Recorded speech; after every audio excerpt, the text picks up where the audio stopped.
and welcome back to my channel.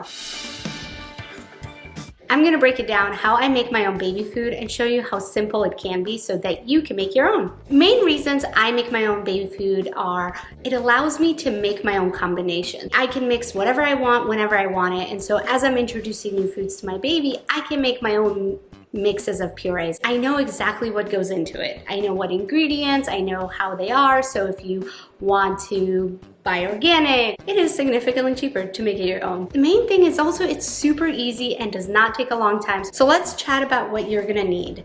And I don't use any kind of fancy thing. I just mostly use what I had in my kitchen. So outside of all the produce that we're gonna be making, you're gonna want some kind of pot with a lid. Most of these items we will boil, some of them we will bake, so definitely an oven as well. And some of them we won't need to do anything but blend it up. So next off, I did get this steamer. It's an OXO steamer. It folds up really nicely, but it's really convenient. It can really go in any size pot. Then you're gonna want some kind of device to actually puree it. I just like this little KitchenAid mixer. And then to store the food, what I like to use is ice cube trays. And I really like these, again, OXO, because they have a lid. So we will go ahead and freeze it in this, and then once it's frozen, we will transfer it to some gallon Ziploc bags. All right, first off, let's wash our hands.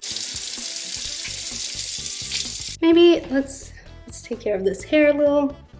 We're just gonna jump right in. Usually what I like to do is I pick one night a week that I will just kind of create an assembly line and make a bunch of these. Most of these items I will keep in the freezer, and I'll talk about how I reheat them up and all that stuff.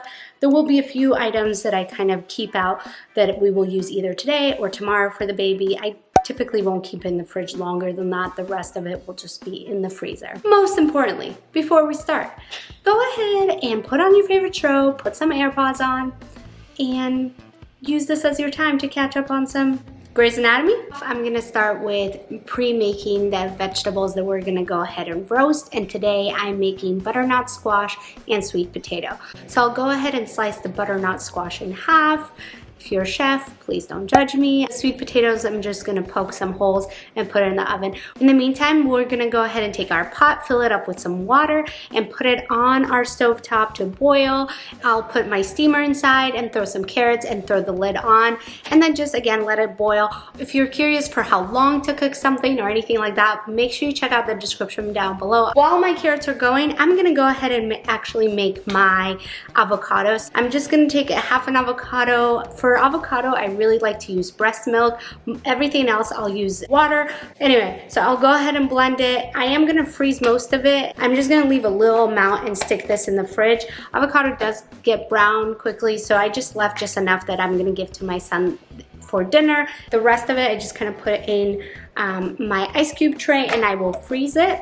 So for the avocado, like I said, I'll put half in, I'll put some breast milk, and you just want to puree until it's the right consistency. It is on the thicker side, but you can definitely add more water or mix it with some kind of fruit or vegetable to make it more liquidy. All of these things, as your baby gets more and more comfortable, you can change the texture and the consistency. Once the carrots are done, we're gonna do the same thing. We'll take them out and put them in my KitchenAid mixer and just blend them up. We will use the water that I am currently boiling the carrots with. I'll just pour that water over it and blend it.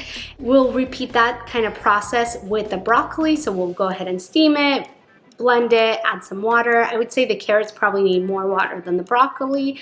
And then while the broccoli is cooking, I'm gonna go ahead and cut up my apple, and then I'll cut up my pear. I steam it with the skin on, and then once you take them off and they cool, it's just really easy to peel off the skin. So what I like to do is you'll grab the corner of the skin, stick your fork or spoon or whatever you want, and just kind of in one swoop, you'll be able to get the main part of the apple and throw away the skin. The pears, you don't need to add anything to them. Pears are very watery, so you'll just blend those all together. My butternut squash and sweet potato, I'm just gonna use regular water when I blend those up. I will put everything in these ice cube trays and freeze it, and usually while I'm making everything else, they will freeze enough.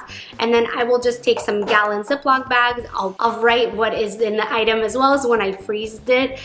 Typically, I like to make just enough for like the upcoming week or so. Today, I'm definitely making a little bit more. When I am ready to give solids to my baby, I'll just go into my freezer and pick whichever fruit or vegetable I want to give to my son. Usually I do it one fruit and one vegetable, mix those together. The ice cube portions are perfect. You can either take it out the night before, put it in a bowl and put it in your fridge and it'll defrost, or you can microwave it. Or another option that I like to do if I'm ever on the go and want to bring my own baby food is I'll take one of these OXO containers, I'll put 2 of the cubes inside, and then while I'm out, it actually will defrost. That is my simple way of making your own baby food. I hope you found this video useful and helpful, and hopefully you try this out. If you do, always let me know in the comments below. And with that, I will see you at my next one. Bye.